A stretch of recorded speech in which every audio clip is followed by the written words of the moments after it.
하나님의 은혜와 평강이 여러분의 가정과 일터에 함께 하시기를 바랍니다. 오늘 우리에게 주신 하나님의 말씀은 누가복음 6장 39절로부터 49절까지의 말씀입니다. 또 비유로 말씀하시되 맹인이 맹인을 인도할 수 있느냐? 둘이 다 구덩이에 빠지지 아니하겠느냐? 제자가 그 선생보다 높지 못하나 무릇 온전하게 된 자는 그 선생과 같으리라. 어찌하여 형제의 눈 속에 있는 티는 보고 내 눈 속에 있는 들보는 깨닫지 못하느냐? 너는 내 눈 속에 있는 들보를 보지 못하면서 어찌하여 형제에게 말하기를 형제여 나로 내 눈 속에 있는 티를 빼게 하라 할 수 있느냐? 외식하는 자여 먼저 내 눈 속에서 들보를 빼라. 그 후에야 내가 밝히 보고 형제의 눈 속에 있는 티를 빼리라. 못된 열매 맺는 좋은 나무가 없고 또 좋은 열매 맺는 못된 나무가 없느니라. 나무는 각각 그 열매로 아나니 가시나무에서 무화과를 또는 찔레에서 포도를 따지 못하느니라. 선한 사람은 마음에 쌓은 선으로 선을 내고 악한 자는 그 쌓은 악에서 악을 내나니 이는 마음에 가득한 것을 입으로 말함이니라. 너희는 나를 불러 주여 주여 하면서도 어찌하여 내가 말하는 것을 행하지 아니하느냐? 내게 나아와 내 말을 듣고 행하는 자마다 누구와 같은 것을 너희에게 보이리라. 집을 짓되 깊이 파고 주추를 반석 위에 놓은 사람과 같으니 큰 물이 나서 탕류가 그 집에 부딪히되 잘 지었기 때문에 능히 요동하지 못하게 하였거니와 듣고 행하지 아니하는 자는 주추 없이 흙 위에 집 지은 사람과 같으니 탕류가 부딪힘에 집이 곧 무너져 파괴됨이 심하니라 하시니라. 아멘. 오늘 우리가 함께 읽은 성경 본문은 예수님의 평지 설교의 일부분입니다. 마태복음의 산상수훈과 비슷한 내용을 담고 있는 평행 본문입니다. 예수님께서 12제자를 세우시고 평지에서 말씀하신 내용을 담고 있습니다. 대상은 명확합니다. 바로 제자들입니다. 예수님의 제자들이 하나님 나라의 일꾼으로 올바른 모습으로 살아가도록 가르치신 내용이 바로 오늘 본문 내용입니다. 이 시간에는 본문에 기록된 내용으로 제자의 올바른 모습을 함께 묵상하고자 합니다. 제자의 정의, 제자는 어떤 사람입니까? 39절과 40절 말씀입니다. 또 비유로 말씀하시되 맹인이 맹인을 인도할 수 있느냐? 둘이 다 구덩이에 빠지지 아니하겠느냐? 제자가 그 선생보다 높지 못하나 무릇 온전하게 된 자는 그 선생과 같으리라. 아멘. 제자는 맹인이 아니라 온전한 사람입니다. 맹인이라 함은 영적으로 어두운 사람입니다. 영적인 교만과 자만심 때문에 자신의 모습을 깨닫지 못하는 사람, 이를 가리켜서 맹인이라고 합니다. 자신이 못 본다는 사실을 인지하지 못하고 오히려 다른 사람을 인도한다면 결국 자기 자신뿐만 아니라 자신이 이끌고 있는 그 사람과 함께 구덩이에 빠질 수밖에 없을 것입니다. 온전한 제자는 선생보다 높은 사람이 아닙니다. 선생처럼 되는 사람입니다. 우리의 선생은 바로 예수 그리스도이십니다. 예수님의 사랑과 겸손함, 성김을 본받아서 그 가르침을 온전히 이루어내는 사람, 이 사람이 바로 예수님의 제자입니다. 제자는 어떤 사람입니까? 영적인 맹인, 죄인이 아니라 예수님을 닮은 온전한 그러한 믿음의 사람, 그를 바로 제자라고 부릅니다. 제자의 태도, 제자의 삶은 어떻게 살아야 할까요? 첫 번째로 제자는 자기 성찰의 태도를 가져야 합니다. 오늘 본문 42절의 말씀입니다. 너는 내 눈 속에 있는 들보를 보지 못하면서 어찌하여 형제에게 말하기를 형제여 나로 내 눈 속에 있는 티를 빼게 하라 할 수 있느냐? 외식하는 자여 먼저 내 눈 속에서 들보를 빼라. 그 후에야 내가 밝히 보고 형제의 눈 속에 있는 티를 빼리라. 아멘. 먼저 우리의 영적인 눈을 가리고 있는 그러한 들보를 제거해야 합니다. 여기서 말하는 들보는 죄로 볼 수가 있습니다. 우리는 누구나 죄인입니다. 죄인인 우리가 누구의 죄를 정죄하고 비판하겠습니까? 먼저 우리의 죄를 주님 앞에 가져가서 용서를 받아야 합니다. 이렇게 자기 자신이 죄인이라는 것을 인지하고 하나님의 은혜로 죄사함을 받은 사람은 다른 사람을 판단할 수가 없습니다. 오직 하나님만이 사람을 심판하고 판단하시는 분이시고 값없이 용서받고 은혜를 얻은 우리는 죄를 판단할 권한이 없다는 것을 누구보다 잘 알기 때문입니다. 예수님께서는 비판하지 말라고 말씀하셨습니다. 비판이란 말 자체가 나쁜 의미가 있는 것이 아닙니다. 상대방에게 도움을 주기 위한 비판이라면, 정말 상대방을 사랑하는 마음으로 상대의 눈 속에 있는 티를 빼기 위한 비판이라면 오히려 이 비판은 권장해야 할 것입니다. 그러나 많은 사람들이 흔히 저지르는 잘못이 있습니다. 상대방을 세우기 위한 목적이 아니라 깎아내리기 위한 비판을 하는 것입니다. 예수님께서는 형제의 눈 속에 있는 티를 빼기 전에 자신의 눈 속에 들어있는 들보를 먼저 빼라고 말씀하셨습니다. 예수님의 제자는 선한 비판이라도 비판하기에 앞서 자신을 먼저 돌아보아야 한다는 것입니다. 상대방의 결점을 보기에 앞서서 자신의 죄를 먼저 살펴보라는 것입니다. 그리할 때에 누군가의 잘못과 죄를 발견하기에 앞서 큰 죄인인 자신의 모습과 마주하게 될 것입니다. 그리고 겸손하게 하나님께 긍휼을 구하는 삶을 살 수가 있습니다. 사랑하는 여러분, 예수님의 제자는 남의 티보다 자신의 들보를 먼저 보는 사람입니다. 먼저 자신을 돌아보고 선한 동기와 행동으로 다른 이들을 돌아보시기 바랍니다. 두 번째, 제자는 선한 열매를 맺어야 합니다. 오늘 본문 43절과 44절의 말씀입니다.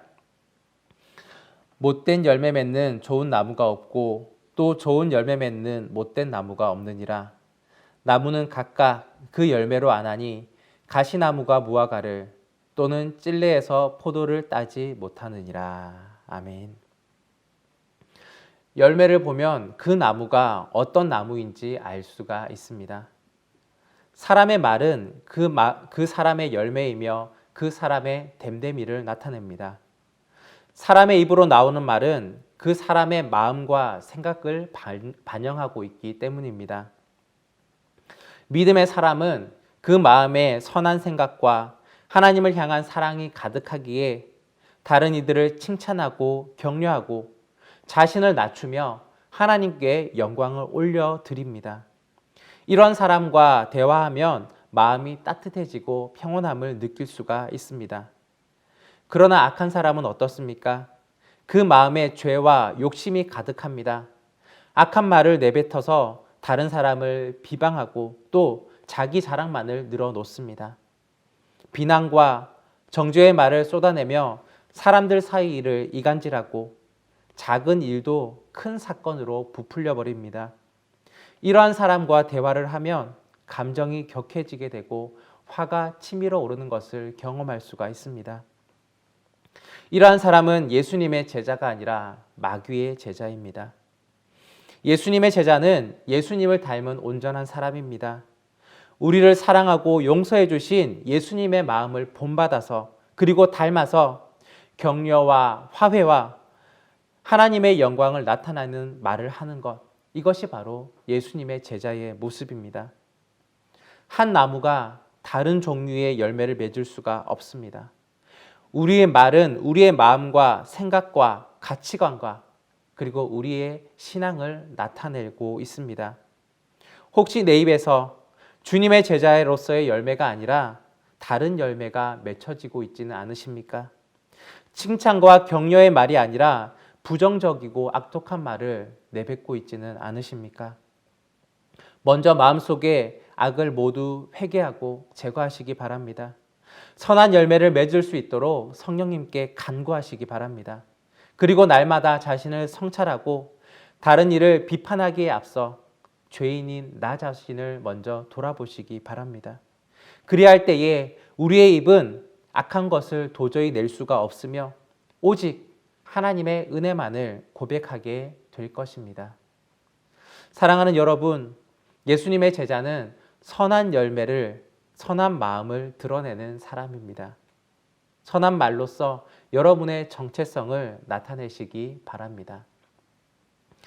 세 번째로 제자는 말씀대로 행동해야 합니다. 46절의 말씀입니다. 너희는 나를 불러 주여 주여 하면서도 어찌하여 내가 말하는 것을 행하지 아니하느냐. 아멘. 예수님을 주님으로 고백하십니까? 이 고백은 나는 주님의 종이며 주님의 명령에 절대적으로 복종하는 사람이라는 의미를 가지고 있습니다. 예수님의 말씀을 듣고 그 말씀대로 실천하고 계십니까? 말씀을 듣기만 하고 그 말씀대로 행하지 않으면 그것은 가짜 복종이며 가짜 종입니다. 겉으로는 잘 드러나지 않을 수 있습니다. 그러나 어려움에 부딪히면 표시가 나게 되어 있습니다. 작은 일이라도 주님의 말씀에 순종하며 실천한 사람은 큰 일을 마주하였을 때 신앙이 흔들리지 아니하고 오히려 경건하게 세워지게 되는 것을 경험할 수 있습니다. 예수님을 향한 믿음이 진실하다는 것과 진정한 예수님의 제자라는 것이 증명될 수 있습니다. 그러나 듣기만 하고 행동으로 옮기지 아니하는 사람은 어려움이 닥쳤을 때에 신앙의 기초가 흔들리고 결국 무너지게 되어 있습니다. 말씀을 잘 안다고 해서 말씀대로 순종하며 사는 것이 아닙니다. 지식을 신앙으로 승화시키지 않으면 아무런 소용이 없습니다. 행동하지 않는 사람은 제자가 아닙니다. 오히려 많은 지식으로 많은 사람을 괴롭힐 수가 있습니다. 교회마다 분란이 일어서 시끄러워지는 일들이 종종 벌어질 때가 있습니다.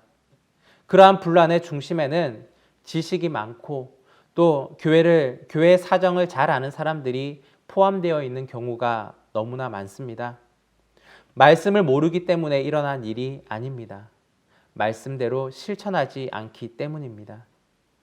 말씀의 중심인 사랑이 배제된 상태에서 판단하고 정죄하고 교만하고 악한 말을 내기에 문제가 일어나는 것입니다. 성경을 많이 배우고 많이 아는 것도 좋지만 가장 중요한 것은 아는 것을 실천으로 옮기는 행함이 있는 믿음입니다. 요한계시록에 기록된 빌라델비아 교회는 주님께 칭찬을 받은 교회입니다.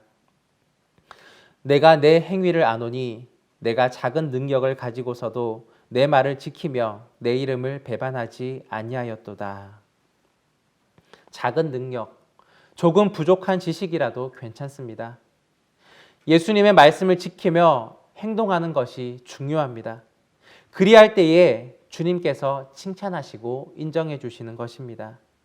사랑하는 여러분, 예수님의 제자는 예수님의 가르침을 삶으로 실천하는 사람입니다. 말씀을 듣고 그 말씀으로 행동으로 옮겨서 우리 주님께 인정하는 삶을 사시기를 바랍니다. 오늘 우리는 평지설교의 마지막 단락을 통하여서 예수님의 제자는 어떠한 사람이며 어떠한 삶을 살아야 하는지를 함께 묵상하였습니다. 사랑하는 여러분, 신앙은 구경꾼이 아니라 신앙인입니다. 예수님의 팬이 아니라 예수님의 제자가 되시기를 바랍니다. 오늘 말씀처럼 영적인 맹인이 아니라 예수님을 닮은 온전한 제자가 되시기를 바라고 원합니다.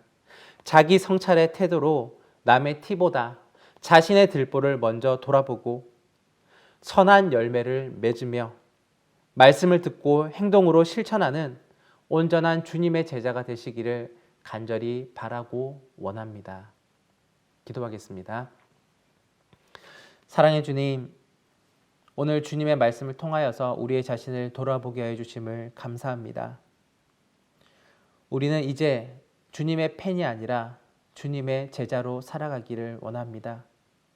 성경의 지식을 갈구하는 자가 아니라 성경에 기록된 말씀으로 행동에 옮기는 사람이 되기를 원합니다. 우리 주님께서 말씀하신 대로 제자로서의 온전한 모습으로 살아갈 수 있는 우리의 삶이 되기를 원합니다. 남을 비판하거나 판단하기에 앞서서 나 자신을 먼저 돌아볼 수 있는 성찰의 태도를 가지게 하여 주시고, 우리 속에 있는 예수 그리스도를 나타내는 선한 말 또한 선한 영향력을 드러낼 수 있는 저희 되기를 원합니다. 그리고 무엇보다도 말씀을 온전히 행동으로 실천할 수 있는 행함이 있는 믿음의 사람 되기를 원합니다.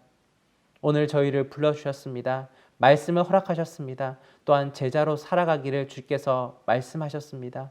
이제 우리의 삶 가운데에 모든 영역에서 주님의 제자로서 살아갈 수 있는 저희들의 삶이 되게 하여 주옵소서. 감사드리며 예수 그리스도의 이름으로 기도드립니다. 아멘.